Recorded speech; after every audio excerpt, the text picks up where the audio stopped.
মাজুলী আনুষ্ঠানিক বিশ্ববিদ্যালয়ৰ উপাচাৰ্য অধ্যাপক নিৰূপ বৰুৱা ডাঙৰীয়া দায়িত্বশাসিত মহাবিদ্যালয় হিচাপত প্ৰথম এখন গ্ৰন্থ উন্মোচনী সভা আমাৰ নিজৰ পৰিয়ালৰ এগৰাকী সদস্যই এই গ্ৰন্থখন লিখি উলিয়াইছে। এই ধাৰা অব্যাহত থাকিব বুলি আশা থাকিল আৰু পুনৰবাৰ এনে প্ৰতিকূল বতৰক নেওচি আপোনালোকে আমাৰ মাজত আহি উপস্থিত হৈছেহি। সেইকাৰণে মই আপোনালোকক ধন্যবাদ জনাই আৰু আজি এই মোৰ গ্ৰন্থ উন্মোচনী সভালৈ আপোনালোকক আদৰণি জনাই মোৰ আদৰণি জনাই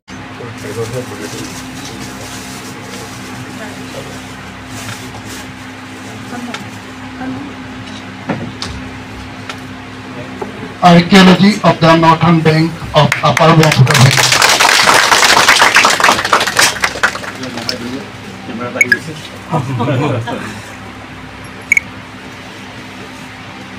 বিশ্ববিদ্যালয়ৰ ছাত্ৰ পৰিক্ৰমা বিভাগৰ ডিন আছিল। ডিব্ৰুগড় বিশ্ববিদ্যালয়ৰ ইতিহাস বিভাগৰ মুৰব্বী হিচাপে কাম কৰিছিল।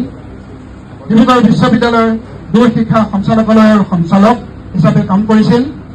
ডিব্ৰুগড় বিশ্ববিদ্যালয়ৰ শৈক্ষিক মাল্টিমিডিয়া গৱেষণা কেন্দ্ৰৰ ভাৰপ্ৰাপ্ত সঞ্চালক হিচাপেও দায়িত্ব পালন কৰিছিল।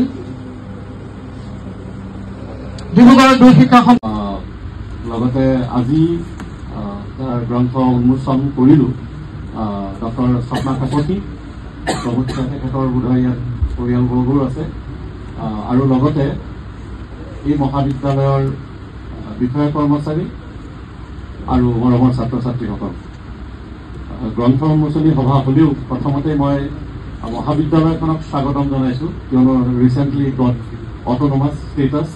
গতিকে এইটো এটা এই অঞ্চলৰ কাৰণে এটা বৃহৎ সাফল্য, মহাবিদ্যালয়ৰ কাৰণে বৃহৎ সাফল্য। এখন এই যিটো একাডেমিক পলিচি, সেই পলিচি নিজেই নিয়ন্ত্ৰণ কৰি তাৰ মূল কথাটো এইটো। আগতে বিশ্ববিদ্যালয় তোমালোকৰ চিলেবাছবিলাক বিশ্ববিদ্যালয়ে বনাই দিয়ে, গতিকে সেইমতে তোমালোকে পঢ়িব লাগে। বিশ্ববিদ্যালয়ে যেতিয়া এখন চিলেবাছ বনায় তেতিয়া হয়তো সকলো ছাত্ৰ ছাত্ৰীৰ কাৰণে বা স্থানীয়ভাৱে বহুত সমস্যা হয়তো তাৰ লগত নাথাকিবও পাৰে। আমি বুৰঞ্জীৰে কথা কওঁ, যেনেকৈ বুৰঞ্জীত এতিয়া অসম বুৰঞ্জীৰ যদি আমি কথা কওঁ, অসম বুৰঞ্জীত আমি অসমৰে সকলোৰে জাতি জনগোষ্ঠীৰ নাম নাই। কৰি ডক্টৰ ডিগ্ৰী লাভ কৰিছে, 11জনে এমফিল ডিগ্ৰী লাভ কৰিছে। দুখন আন্তঃৰাষ্ট্ৰীয় আলোচনা চক্ৰ তেখেতে অংশগ্ৰহণ কৰিছে। 22খন ৰাষ্ট্ৰীয় আলোচনা চক্ৰত অংশগ্ৰহণ কৰিছে। আমাৰ পৰিচালনা সমিতিৰ প্ৰাক্তন বৰ্তমানৰ সভাপতি চন্দন বড়ো আছে, চন্দ্ৰ মহাবিদ্যালয়ৰ অধ্যক্ষ মহোদয়, উপাধ্যক্ষ মহোদয়, সমান্বিতে মোৰ অতি শ্ৰদ্ধাৰ গহপুৰবাসী নিমন্ত্ৰিত অতিথিসকল, মোৰ সহকৰ্মীসকল আৰু মৰমৰ ছাত্ৰ ছাত্ৰীসকল, সাংবাদিক বন্ধুসকল, মোৰ খুব ভাল লাগিছে যে আজি এই প্ৰতিকূল বতৰৰ মাজতো আপোনালোক আহিলে মোৰ নিমন্ত্ৰণ ৰক্ষা কৰি আমাৰ চৈধুৰী কলেজক আহি আপোনালোকে কিতাপখনৰ ভিতৰত আছে, কিন্তু অকণমান থুলমূলকৈ দেখুৱাবলৈ চেষ্টা কৰিম। অকণমান দুটামান ফটো লৈ আহিছিলোঁ কিতাপখনৰ বিষয়ে। আনে মোৰে আটাইতকৈ ভাগ্য যে আৰ্কিঅলজিত ইণ্টাৰেষ্ট আছিলে। ছাৰে কোৱা নিচিনাই সদায় হিষ্ট্ৰী হিচাপে আমি চেলেঞ্জ হয়, সদায় মই ষ্টুডেণ্টকো কওঁ, এই মৰা মানুহৰ ছাবজেক্ট কিনো পঢ়িবি, হিষ্ট্ৰী মেজৰ ল'বলৈ আহিলে সোধো সঁচাকৈ আহিছাতো, আৰু যিখিনিয়ে হিষ্ট্ৰী পঢ়িবলৈ আহে একদম কনফাৰ্ম হৈ আহে যে আমি হিষ্ট্ৰী পঢ়িমেই। আৰু যেতিয়া আমি নিজেও কলেজত পঢ়ি আছিলোঁ তেতিয়া আমি ৰিচাৰ্চ কৰা মানুহবিলাকক খুব হাঁহিছিলোঁ, বোলে ৰিচাৰ্চ কৰা মানুহবিলাক হিষ্ট্ৰীত কিয় শিল এটা লৈ লৈ তাতে চাই চাই ক'ব নোৱাৰা হৈ থাকে। আৰু পিছত এনেকুৱা হ'ল, সঁচাকৈ ছাৰৰ আণ্ডাৰত মই যেতিয়া কাম কৰিলোঁ, মই ছাৰকো কওঁ, ছাৰ মই শিলক লৈ এতিয়া কবিতা লিখিব পৰা হ'লোঁ। শিল্পী, প্ৰতিটো শিলক, প্ৰতিটো মূৰ্তিত ইমানেই কথা লুকাই আছে, মই ক'ব নোৱাৰাকৈ তাৰ ভিতৰলৈ সোমাই সোমাই গৈ থাকিলোঁ।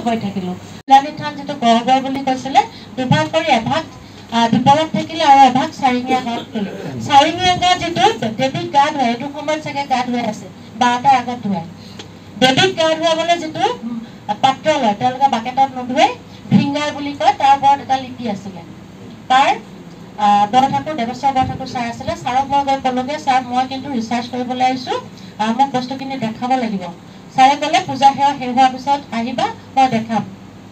শিক্ষাগুৰু নীল বৰুৱা ছাৰ মাজুলী বিশ্ববিদ্যালয়ৰ পৰা যথেষ্ট কষ্টৰে আহি আমাৰ মাজত উপস্থিত হৈ আমাক অনুপ্ৰাণিত কৰিছে। আৰু মোৰ যি আজি এই গৱেষণা গ্ৰন্থ, তাৰ গোটেইখিনি ছাৰৰ নেতৃত্বতেই হৈছে, ছাৰে আৰু ৰাজ্যিকতেই হৈছে। গ্ৰন্থখনৰ মূল বিষয়বস্তু ঢেকীয়াজুলি শিঙৰি মন্দিৰৰ পৰা শদিয়ালৈকে, তাৰমানে উজনি ব্ৰহ্মপুত্ৰ উপত্যকাৰ উত্তৰ পাৰৰ যিখিনি স্থাপত্য ভাস্কৰ্য, তাৰ ওপৰত কাম কৰিছিলোঁ। আৰু তাত মেইনকৈ স্থাপত্য ভাস্কৰ্যৰ মূৰ্তিসমূহৰ অধ্যয়ন, তাৰ বিষয় আৰু এইখন মোৰ 30 নম্বৰখন